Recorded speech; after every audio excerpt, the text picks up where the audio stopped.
Desert Island Discs on 91.3 Capital FM. Welcome to yet another edition of Desert Island Discs, your number one personality profile program, coming to you at the height of a pandemic in this beautiful country of ours. And that explains why I am the way I am. Mask on, keeping a good distance from my guest. If for nothing else, I will never forgive myself if my guest and I ever have a problem in relation to this pandemic. I hope you're doing the same, keeping your social distance, wearing your masks, and following every standard operating procedure as has been guided to us by the World Health Organization, our Ministry of Health, our President, and every form of leadership that has come our way. Once again, it's always a pleasure to have you on the program, listening in and watching and listening to these incredible life stories. Stories of tenacity, of grit, and of course, of raising from grass to grace, and for the most part, surviving and thriving. On the program, I have a lady who I want to call by the trending term of hustler, but yes, she can do it all. She has done it all, and she can transform any business into a success. And that's perhaps the reason why we're with her on the program. Yvonne Mpanga, welcome to the program. And sorry that we are seated so far apart. And I have to take off my mask so you get to recognize me better. Exactly, and also exempt you from this menacing mask business. For as long as we're a good distance, we can have a conversation. How are you keeping? I'm very well, thank you, Simon. Pleasure I'm having really you on happy. the program.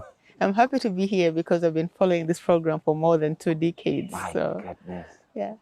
Finally, you are on the program with so many hats that you're wearing. You sit on so many boards. You're doing so much in terms of business advisory.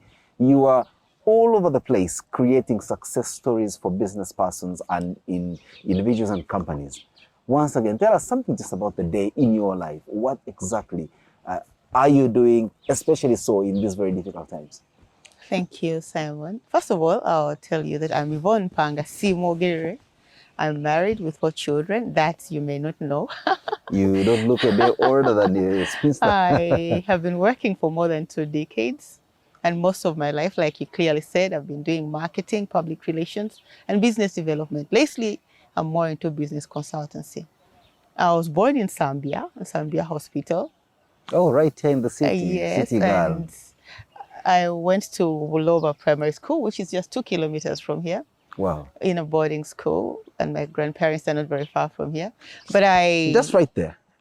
You went to boarding school at a very tender age. Yes. Why did your parents subject you to that kind of early torture, if I may put it that way? Honestly, I went to boarding school in primary 3, but my parents realized that a child who was either, then my parents were not yet together. Oh, okay. So it was difficult to be with, today you're with Jaja, the other day with auntie, mommy is traveling, dad is in exile, so it became a bit difficult. And they thought boarding school would work well for me. That is not far from here. But I grew up on Plot 1 Chintu Road, Nakasero, Wow. right next to Sheraton. Ah. So I saw a lot of Kampala life as well, as much as I was studying in a village there, in a public school. That's exactly what I want us to go back to, and to the best of your recollection, take us back to the experience of living an urban central town life in holidays, and then being shipped off to the village for your school, where you find, of course, peers from different backgrounds, possibly not as privileged as you were, and getting to, fit in, and them fitting in you. Yeah, it's quite interesting because being Yvonne Mpanga then, and then there was a Minister Joyce Mpanga who everybody thought was my mom, although the relationship is very, people thought we were really a different kind of class. But frankly speaking, in all schools, even when I went to secondary school, which is Gayaza High School, there will always be all people in society. And it is how you, the child, behaves or promotes yourself that makes you what you are. So I wasn't different from any other people. The only thing maybe that I remember was very different was I probably spoke different kind of English from the people in the schools where I was. So nothing much has changed. I can hear it from the accent today. Yeah, so like in Gaza, because I liked music, they would call me Gaza Madonna. In Bulova, they would say the European angel, and yet I was very black, as you can see. So there was always that. But by and large, growing up in Bulova, and then Plot 1 Chintu Road, then going to Gayaza High School, And then later I went, by choice, by the way, I went to Maryhill in Barara. I passed very well to go to Gaza, but I wanted adventure. And What kind of adventure was it that had to take you many districts apart in a place that you possibly only heard about in folklore? yeah, actually, I didn't have any relative or maybe friends from Kampala that I'd had. Then there was a friend called Lillian Butele. She's now called Lillian Butele Kelly. She had studied from Maryhill. She told me it was so beautiful. The one of Prim and Proper. Prim and Proper. Thank you very much. You know that group. So then I've been around for some time. Yes. So I was saying, if I have to choose another school other than Gaza, I think I'd rather go somewhere where I'll find a different environment. And indeed, I found those people very warm. I learned a little bit of the language. It was fun, really, growing up from different schools. And I would encourage everybody to not to be confined in one location as they grow up. It exposes you, you get more friends. You know, if you went to Gaza from S1 to S6, I'm better than you because I went from S1 to S6. I had interacted with very many other people.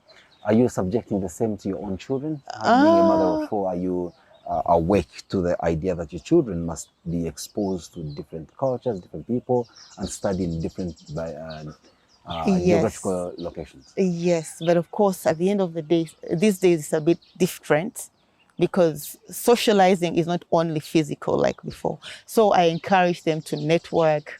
I make sure they have the cousins groups, the school groups, they are part of them, and I monitor what they do. So it's a bit different. Those days it had to be a physical engagement. Exactly, you have to. These people have gadgets at 13. If you don't monitor, you're gone. They're studying online, like today they're studying.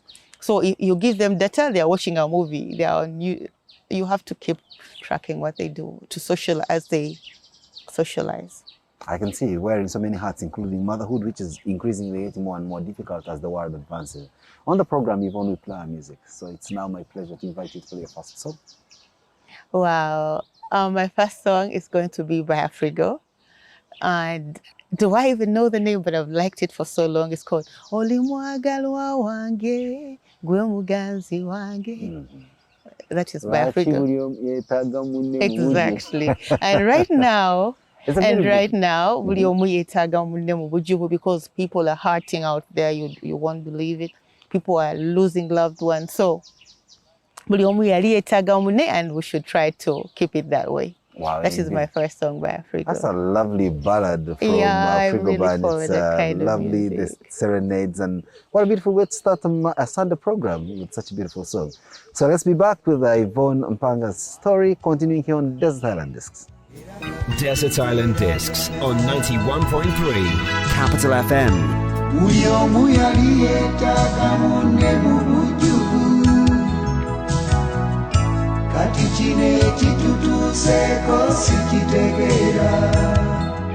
All right, welcome back to the program. It's Yvonne Mpanga sharing with us our life story, and of course, just like you've heard, beautiful song from Afrigo Band, telling us something about being one's keeper and loving each other for whatever it is and keeping it steady the way we are. Yvonne, so going to school in different places, but there must have been that something that you wanted to be as a child growing up. What was that? Honestly, when I was growing up, I only thought about, I want to be rich and famous, because then being rich meant, being famous meant that you would be rich. When I grew older, I realized that being famous does not necessarily mean you're rich.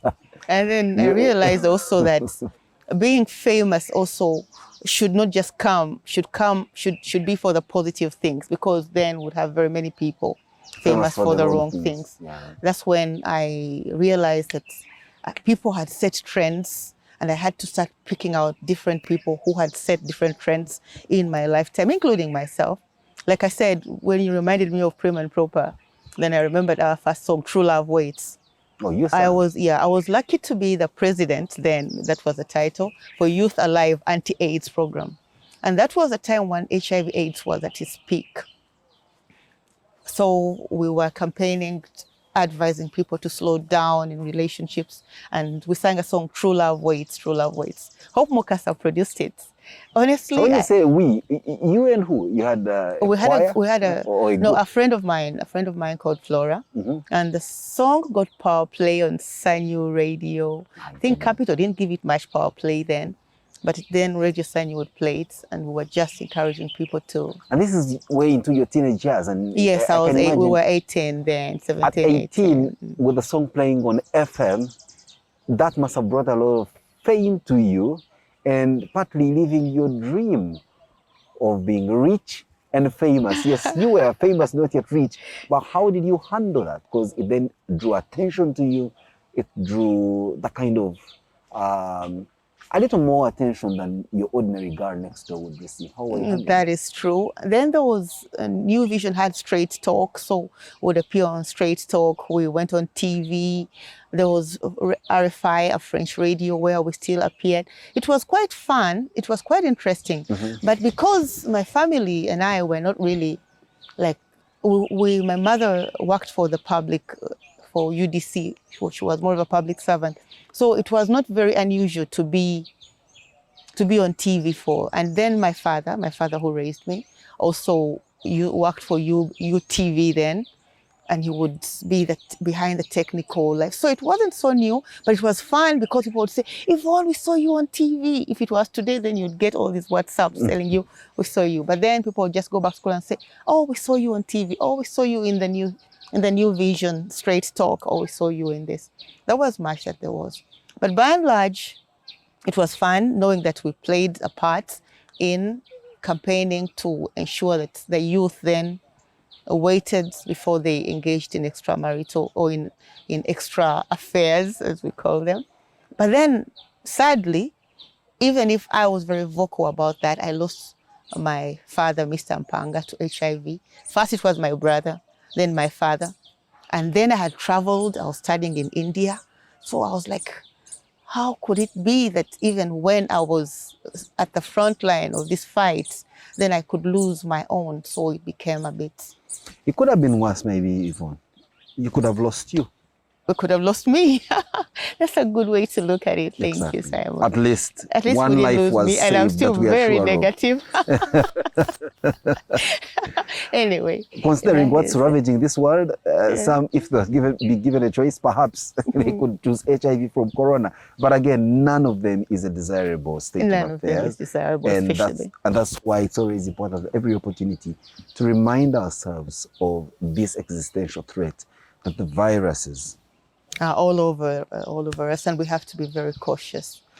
But going back to that then, of course, you grew up at a time when there was HIV pandemic. Really, at that time, it was a pandemic. It was a pandemic. And let me get a bit, personal with you and say, you are very eye candy, and so possibly attracting the attention of the other sex. The pull of your beliefs and the push of the attention you're getting from the media and all that, and the men around you, and the fact that you're a young person growing up with all these hormones taking shape and changing in you. How are you able to keep the straight and narrow? First of all, I'll tell you that I was raised to be a very God-fearing person. I was this mommy's girl. I'm the firstborn from my mom. I have many siblings, but I'm the firstborn from my mom.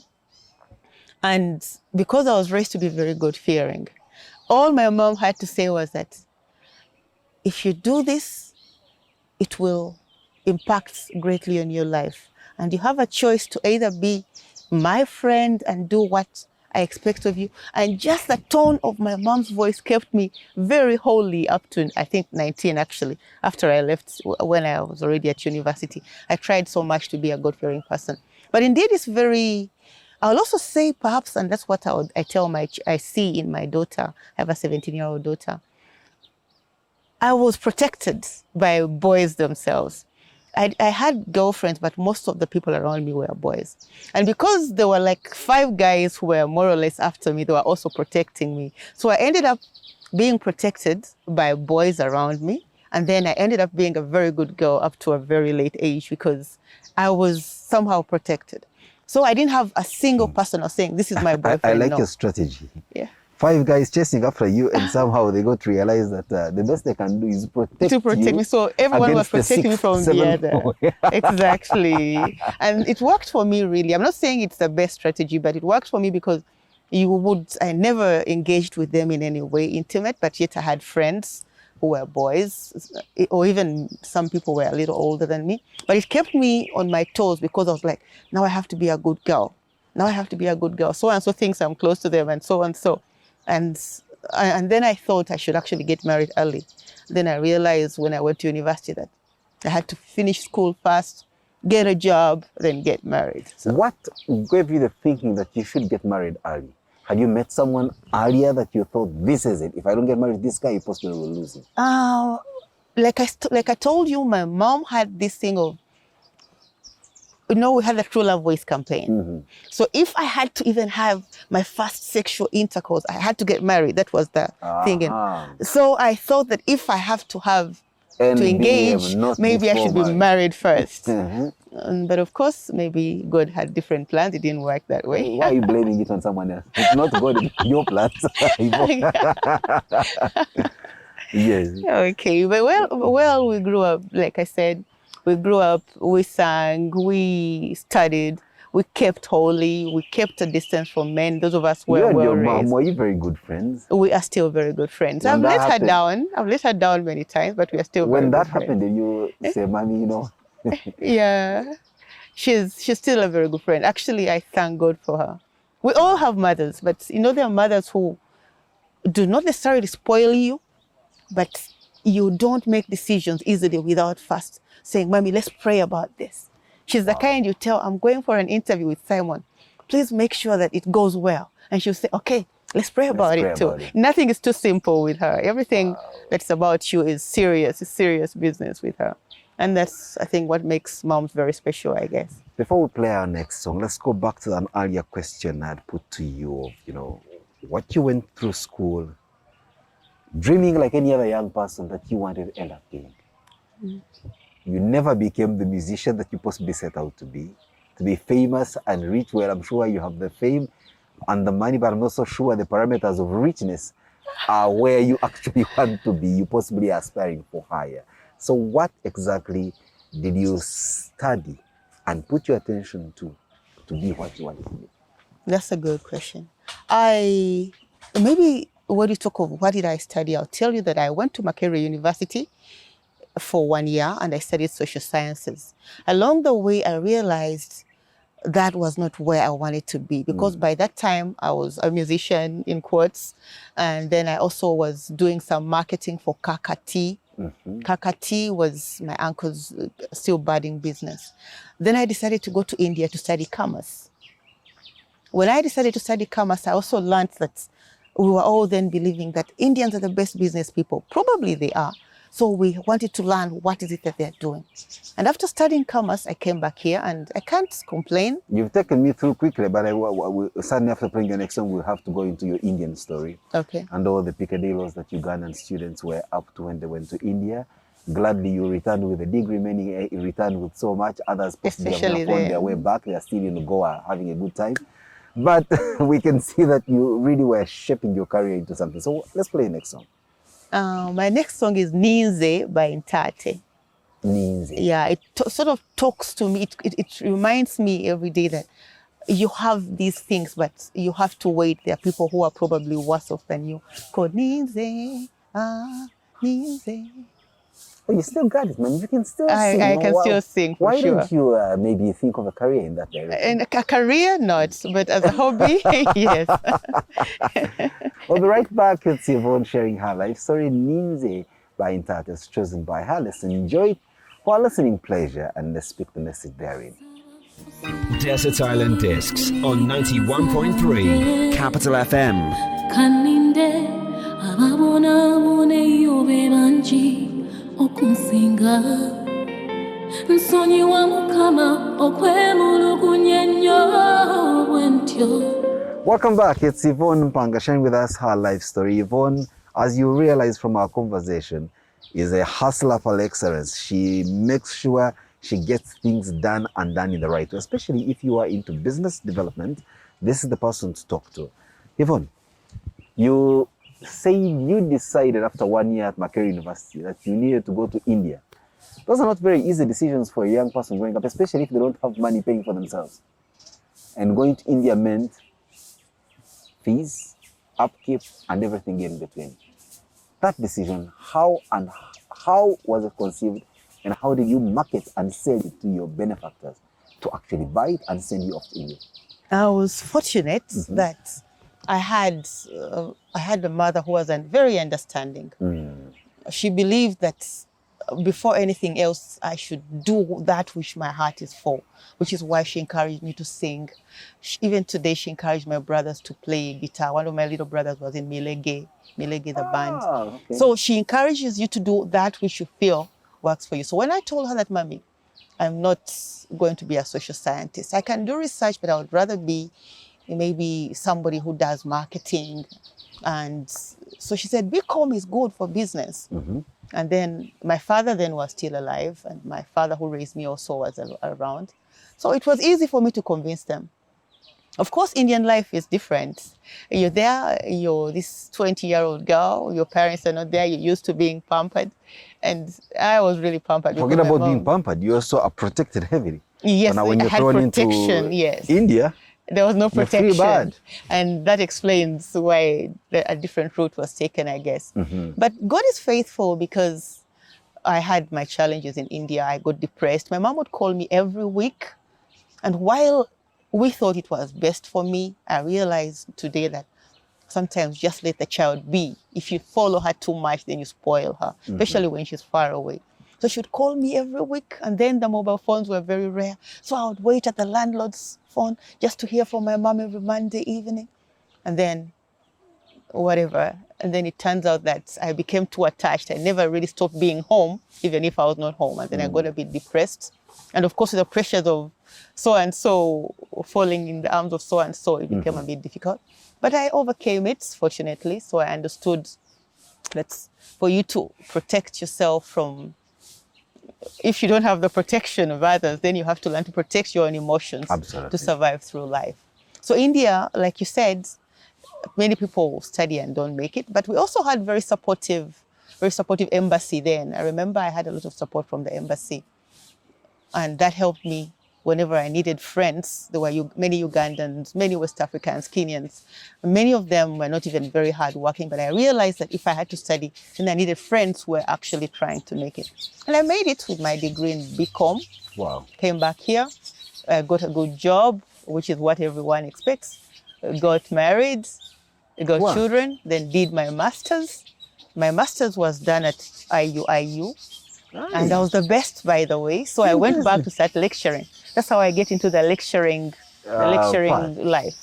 That's very interesting. And then, of course, coming back and, start the motions of living here. A job, like you said. Where was your first job formally? My first formal employment was with a company called Chemipack. They did lotions and all that, and I was in marketing and sales.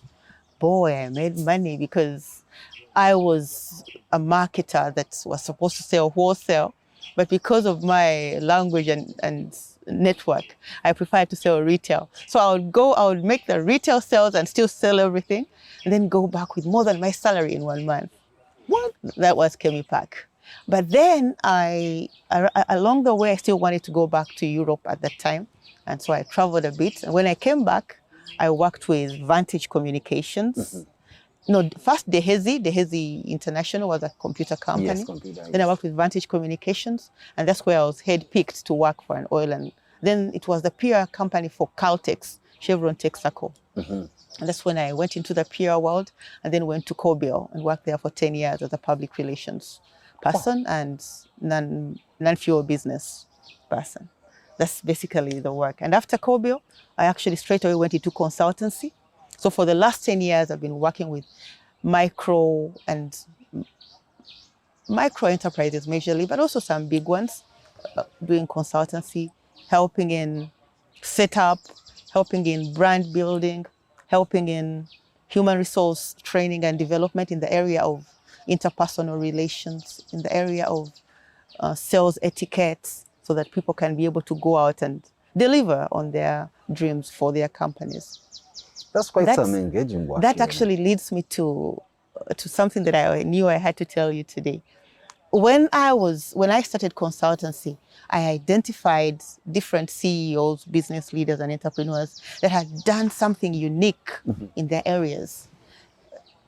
And that is when I said there must be something we can do to get them together, to carry out the legacy of unique ideas, reinvention, and being carried forward. Then I came up with a business trends idea, where we get CEOs and business leaders on an annual basis to network, but mostly to carry forward the unique things that they have come up with, they've set up to be able to ensure that they keep trends being made and developed. So I came up with Business Trends Galore as a company and Business Trends, and I'm happy you're part of it. Yeah. I'm happy you have stuck there for yeah, I'm in there always 2 years. watching and reading all this inspiration. Sometimes you don't even contribute, but we know that you're there, and that keeps us going.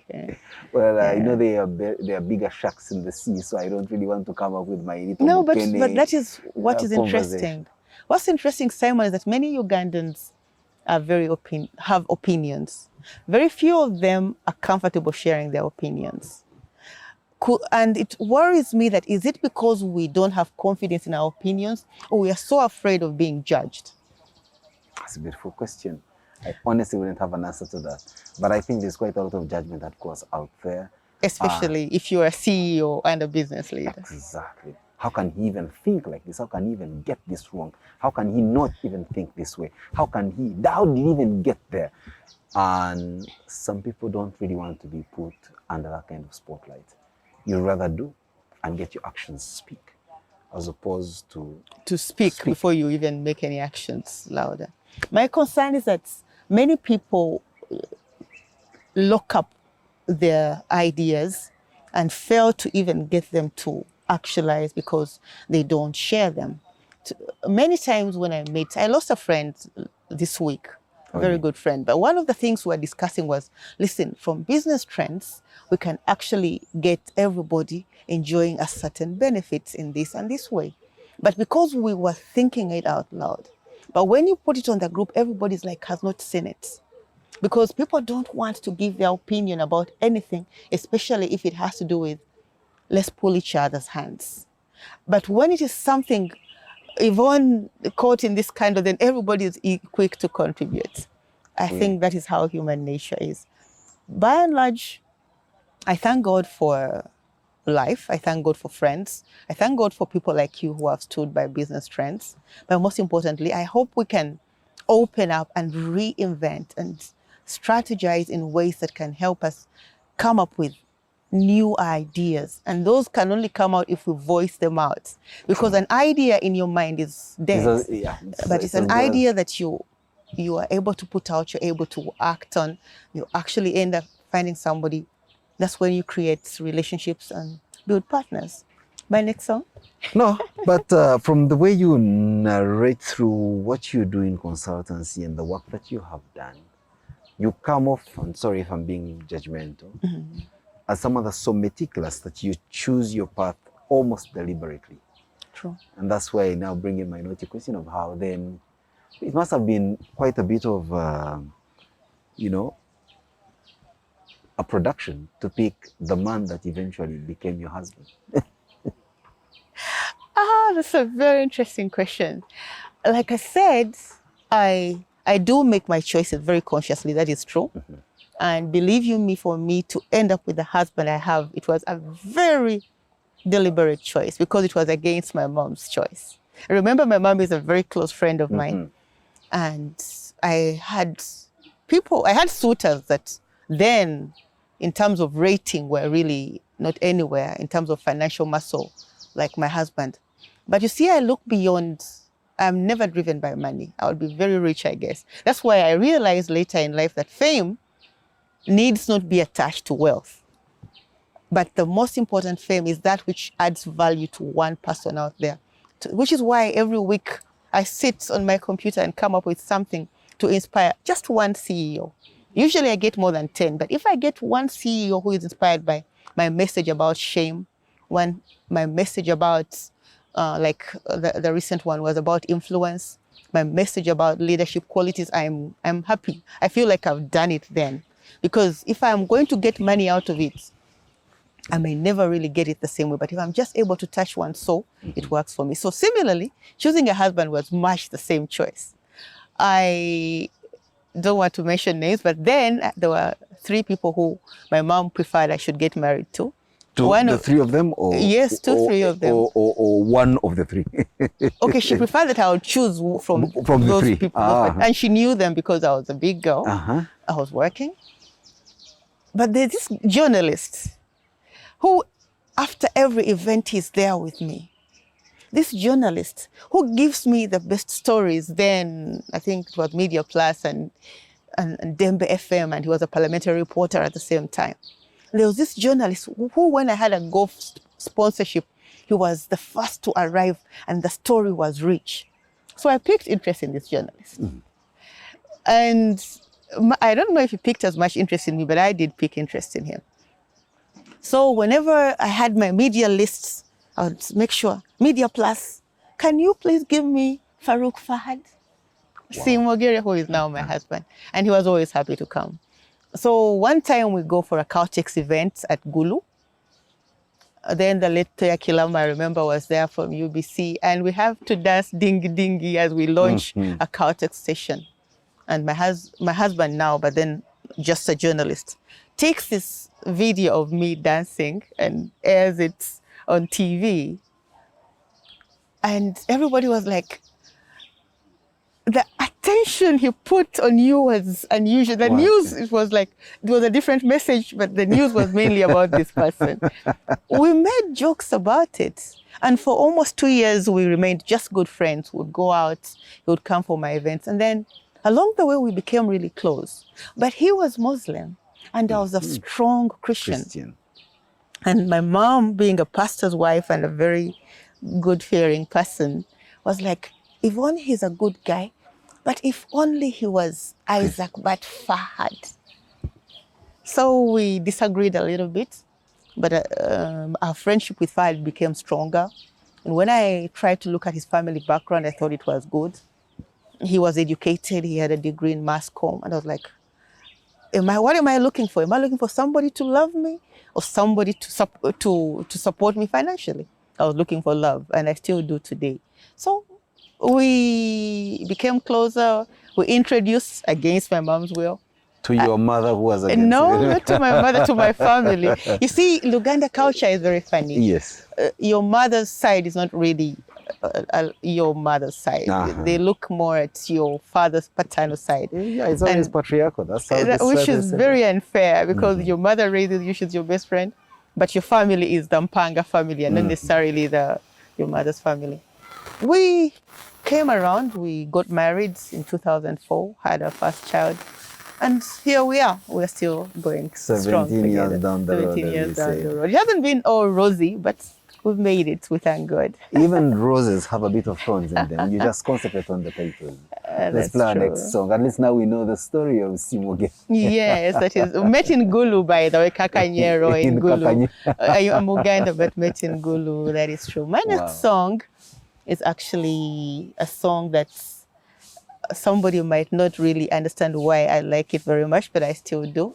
And it's a song that goes, I don't know the singer, but it says, mountains turn to miracles, all for you, particularly me, Lord, you did it all. Have you heard of it? Oh, Yahweh, oh, Yahweh. I will look, I'm trying to remember the singer. I think it's a West African group. Well, I think in that case, since you're very good at lyrics, we'll just have to give you a sound bed and we'll let you serenade away. Maybe not. But it's mountain turns to miracles, valleys to victories, all for you particularly. I'll try to remember the musician before we... Trust you me, we got You'll find it, I'm sure you will. Well, for our listening pleasure, why do you like it? Because you said people don't understand why you like it. Yeah, because my children actually know that it's one of my latest fads in terms of music. But I think it's because I like to feel special. Everybody does. But when I hear particularly me, like I'll give you an example. I'll give you an example. When COVID came, my firstborn had just finished senior 4 and had just joined college. I mean, HSC, Senior 5 in less than a month. My second born had just finished primary 7 and had just gone to S1.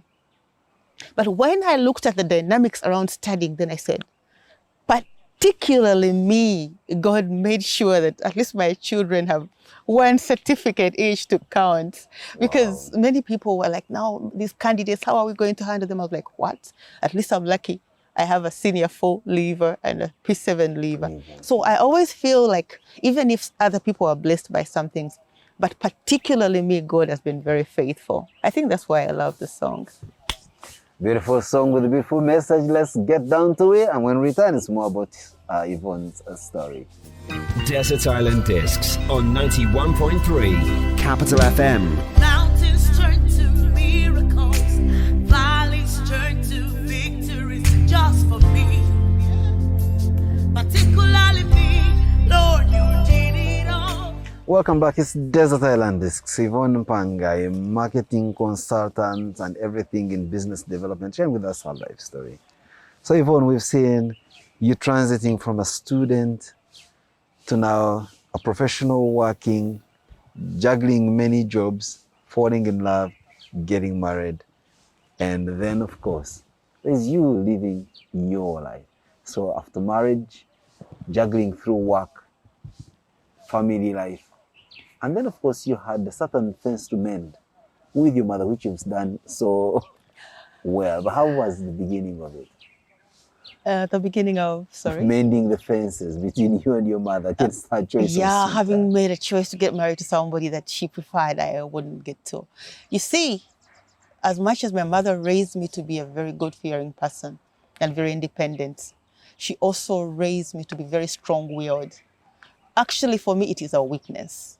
So that you were serving her a taste of her own medicine. Exactly. It is actually a weakness for me. I'm very strong-willed that I don't easily make decisions and back down on them, even when I'm wrong, by the way. You'd rather go through the ramifications. I mean, I'm like, this is a decision I made. It's a wrong one. I'll go through it with it, which is not the best, but that is just how I think it is. It usually makes some of my friends, and we said, Yvonne, it's okay to change your mind. I'm like, yes, it's okay to change my mind, but it's also bad to fail to agree and do something that you decided you're going to do. So if I've decided I'm going to go with this beast to the village, this is the beast. Even along the way, they realize it's really a beast. I'll say, I'll take the beast anyway. That's the decision I made.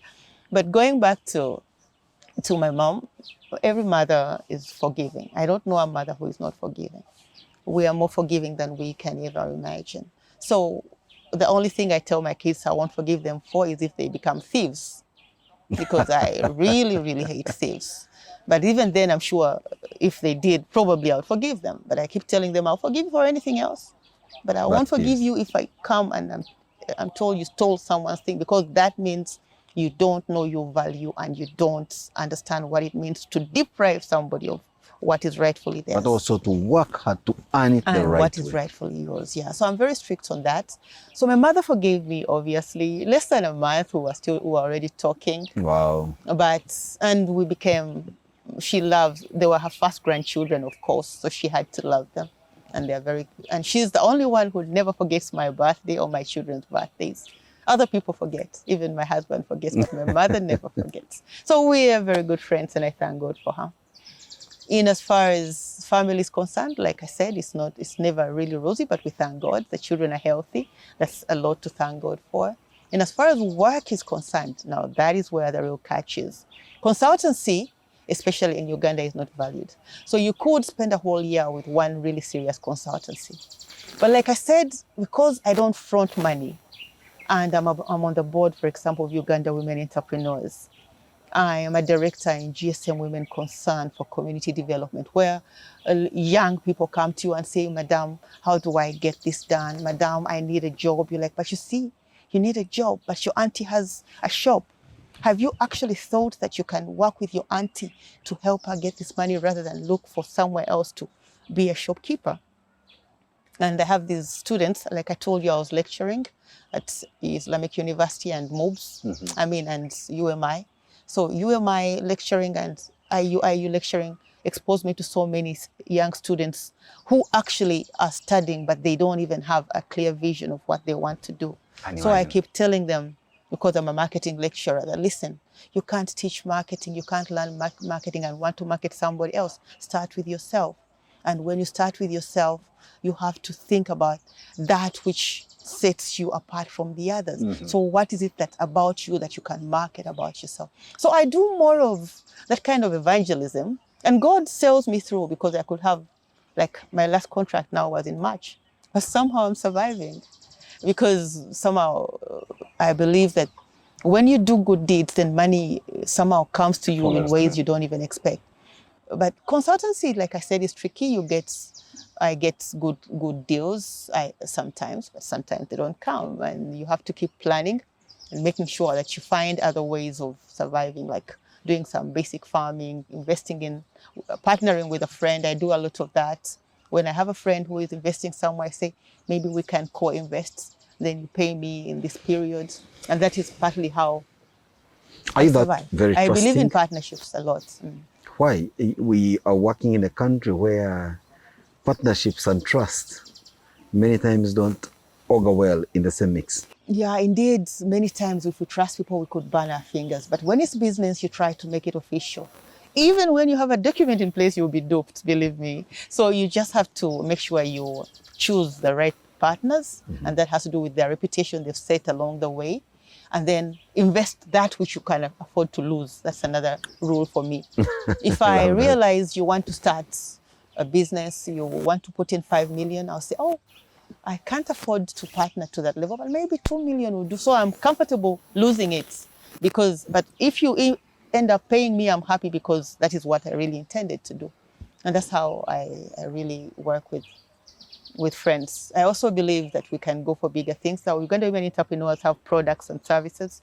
So you try to open market for them, you help them, remarket them. And even if you get a simple commission of 100,000, you have still helped somebody reach another market where they otherwise wouldn't. And that somehow keeps you going. But most importantly, it keeps us encouraging each other that we can work without necessarily having to rely on a lot of capital, because you are pulling resources together. That's the point where we play our next song, Yvonne. Yeah, our next song. I'll go for, is this the last one? No. The last one will be Hatarodi Nyuma Kamawe. So probably I'll go for, there's a song by this lady, a Christian lady or so. It's Waymaker, miracle worker, promise keeper, light in the darkness. My God, that is who you are. I think God has made the way for me. It's only fair that I recognize it in this program. Wow, interesting choice of music, especially on a Sunday evening. Thank you very much, Yvonne. We'll listen to that and just keep us in the space of sanctity and the praise of God. At least if we're not, that's the fact that we're still alive. Yeah, that is. We'll be right back. But there's so many others to thank God for. Indeed. Desert Island Discs on 91.3 Capital FM. Waymaker, miracle worker, promise keeper, light in the darkness. My God, that is who you are. Welcome back. It's Desert Island Discs. Yvonne Mpanga sharing with us her life story, and what a story that she's had. Young woman growing up, making decisions, some right, some wrong, but living the life and going through it just like every one of us. But importantly, to say you've seen your life to where it is and beyond. Yvonne, at a personal level, raising children is one thing. Raising them in these circumstances is another. How are you finding mothering children in the space of them not being in school? Because many a parent were just only too happy to send their children off to school because they spent longer in school than they were at home. And so the school subsidized your parenting role. For you, is that your experience, or you actually love the idea of them being around you now? Honestly, while it's double-faced, really. I love the idea of being around because they get to know my values. But discipline for many of us is not easy. You tell this child every day you must be up by 6:30. Make sure you pray. make sure you prepare this, do some chores before you, then they have Zoom classes also, by the way. But just ensuring that they are doing the right, they're actually on Zoom and not on a movie not while you on have paid Netflix. for a Zoom class is one thing. Just ensuring that they don't miss, they actually do the chores they're supposed to do. You have to keep like pushing them. And children have a way of saying, mommy is okay with this. Then you realize a week has passed and something you tell them to do about their own Has not been personal has done. not been done. Then you realize, would this be the same thing if they were at school? Would they really be this disobedient? So there's that thing of when you're at home, there's a bit of laxity, which is not good. But it's also helping us to raise, for those of us who care, to give our children the values that we want them to believe. So every day you make sure you tell them that one thing you would rather see them live through life, which chance you didn't have while they were at school, or the holiday was too crowded for you to do it. So while we are regretting the academic bits, we are likely to get children, those of us who give them a bit of time, children who have a little bit of more morals than if this didn't happen 2 years ago, because you remind them, listen, there isn't this, now we have to budget. There is this and this. You take this 50,000, but you have to make sure we have A, B, C, D, and come up with a list of what you think we need at home. So that you are involving them in the day-to-day decisions that affect them, especially what they will have for breakfast, what they will have for lunch. Then you set the rota. You have to cook today, even if you're a boy. You have to wash today. You have to do this. You have to do some gardening today, even if you're a girl. Things that in the other short holiday, you'd say, you have holiday work, and then you find they haven't done much. So they're learning more to take care of their own environment and their own basic survival, which is a plus. But indeed, the schools play a big role, especially when it comes to discipline. Because many of us, I don't believe in hitting children. You beat the child today and tomorrow. But today you're telling them, don't go out, it is risky, there is corona. I said, Mommy, I have a mask. I said, don't go out, just play here. But still, as you look around, they're already missing. Then you realize probably this child doesn't take you as seriously. And if they're at school, there are fences. There is no, what will mommy do? So there's a bit of discipline issues, but we work around them as parents and ensure we raise the right children. But we will definitely have more morally apt children in this period. Those of us who take the trouble to monitor our children's behavior. Yvonne, on a good day and you want to have a wonderful meal, what would make it the menu as your best dish? Okay. I love sweet potatoes. You won't believe it. Sweet potatoes and fish, or sweet potatoes and groundnut sauce is my favorite. I don't go so much for West African food, but when I go out and I have some money, I usually like the cheese. So pizza is my thing. Wow. That's it. But generally, I'm a sweet potato person. One time I actually had sweet potatoes soon after having a baby. And my tummy was hurting and I didn't know. Then the lady said, you don't eat sweet potatoes soon after childbirth. That's how much I love the sweet potatoes. So that's really my favorite African And how would you dish. prefer to wash that down? I will not make a comment about your choice of sweet potatoes, but one thing is for sure. I would never walk into a restaurant And ask for sweet potatoes. and of all the things that are available on the menu, even pick a sweet potato just to have it. Interesting. I find it very, like if there is matoke, posho, this, I would still go for a sweet potato. I would always have a sweet If I potato. find it roasted in a jungle and the aroma of a roasted sweet potato, which I think never happens these days, but I think I get that when I was still a child holidaying somewhere in the villages, then I would. I find sweet potatoes very practical. You see, you The can have it for heartburn breakfast, you can have it for lunch, you can... Oh yes, a cold which one you with can't tea. have. I think nobody's tasting. Which is not the case with cassava, which is usually done with the same thing. Somebody even joked recently, how do you even look for sugar when you have sweet potatoes? Exactly. Why are you putting sugar in tea when you have? So that is how sweet potatoes can And how do you get. wash it down? With tea? No, I take it with anything, but usually I take tea when I like tea. I'm a tea person, so I usually take the teas with my meals, and so No I alcohol guess- in your body? Sorry? No alcohol at all? No. You only find it in Not sanitized? even wines, by the way. Very rarely do I even take wines. I don't even know what it's like to be drunk, I'll be honest. Really? So, or even tipsy. So, I don't know. You're really very I can't wonderful. imagine what happens when people are tipsy or drunk.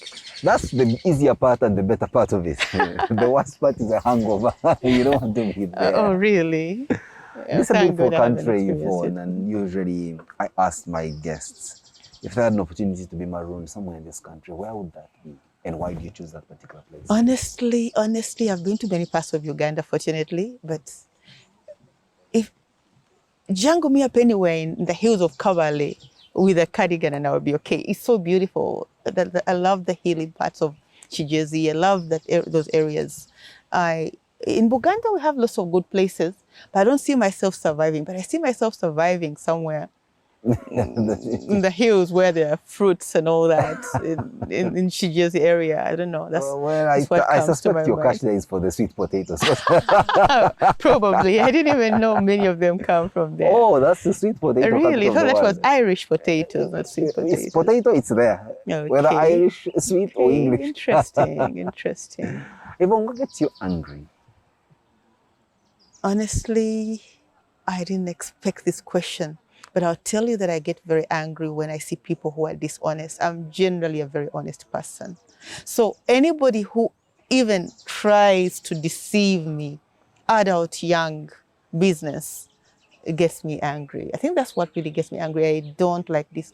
I hate dishonest people, so it angers me. And I try, God knows I try to be honest. Sometimes it's painfully and brutally honest, but I would rather be honest than tell a lie about anything at all. So I'm the kind who would tell you, listen, I've been cheating if I had to. I'm joking. Oh. Off record. Anyway, I'm usually very honest.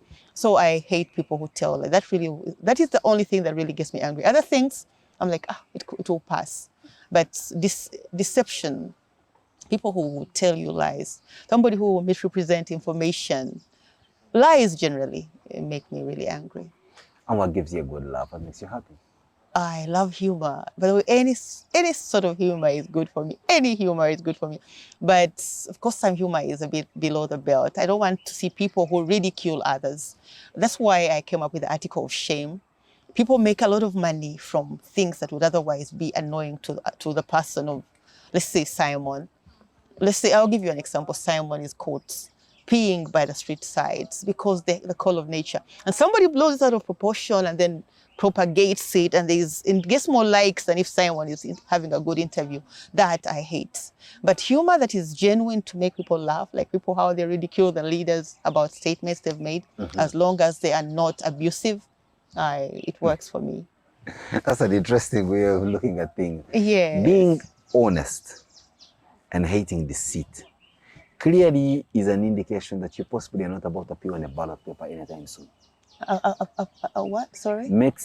It's obviously clear that you're not about to appear on a ballot paper anytime soon. In other words, joining politics. Politics. Honestly, many of my friends think I'm a politician, but I prefer to criticize, I prefer to encourage than be in the hot seat. I hate the hot seat. Honestly, But someone even has just got to bear the cut.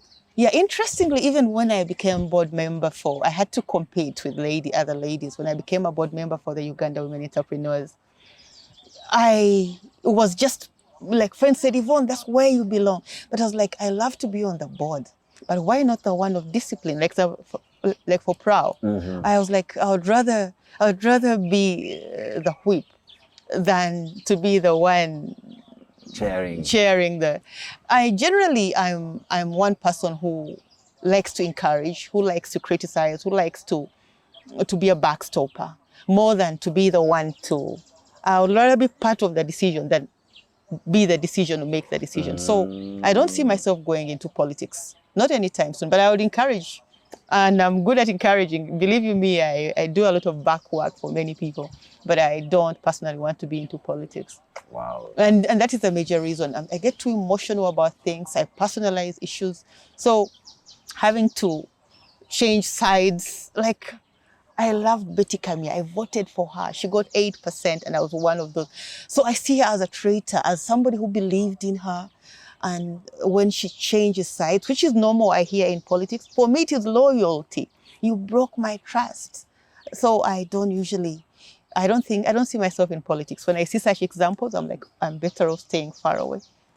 But that's one would call it cowardice, but also another would say that's self-awareness. Yeah. Aware of who you are. If that is what cowardice is, then I'm a coward. I hate to change. Like I told you, even You're when I've made strong-willed. the wrong decision, You I go will in. stick to it.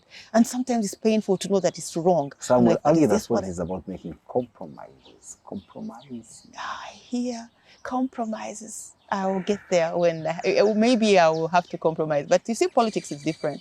Real life situations are also different. So if you're able to draw a clear line between real life and Politics. business, and politics today is supposed to be real life, but it seems to be a different kind of lane. Maybe people can survive, but I would rather stay away. I don't want to be part of that. Yvonne, it's been a pleasure having you on the program. Thank You're sharing with us you. your incredible life story and, of course, showing it to us that you can wake up as a little young girl growing up in this part of the world, dream about what you want to be, hit some of them, miss some of them, but still Yes, survive, make decisions that affect make you for life. decisions, and all of that. For the viewers and listeners, we can't say more to say thank you. You have been always incredible. And in such difficult times, we wish you Godspeed in everything that you are doing. Thank But you there'll be so that much, one Simon. last song that you have to play for our viewers and listeners. What will that song be, Yvonne? Kidum and Juliana Kanyomozi, Hatarudi Nyuma Kamoe.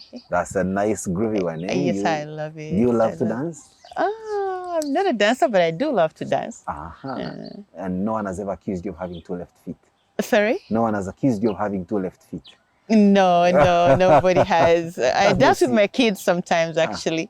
They like to dance to these TikTok movies and all that. So I dance with them, but I'm not a dancer. I prefer to sing. I'm more of a mellow person than a dancer. Well, this last time you danced on TV, you know what happened after that? Yes. For the husband. You know. It's been a pleasure. Let's meet same time, same place Thank next week you. with yet another incredible story. Desert Island Discs on 91.3 Capital FM.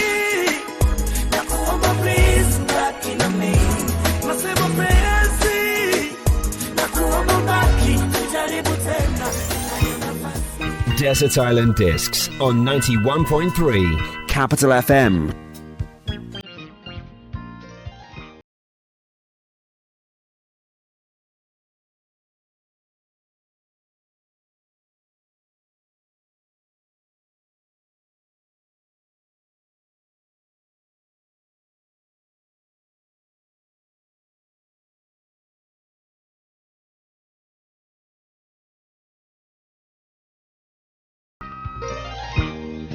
Desert Island Discs on 91.3 Capital FM.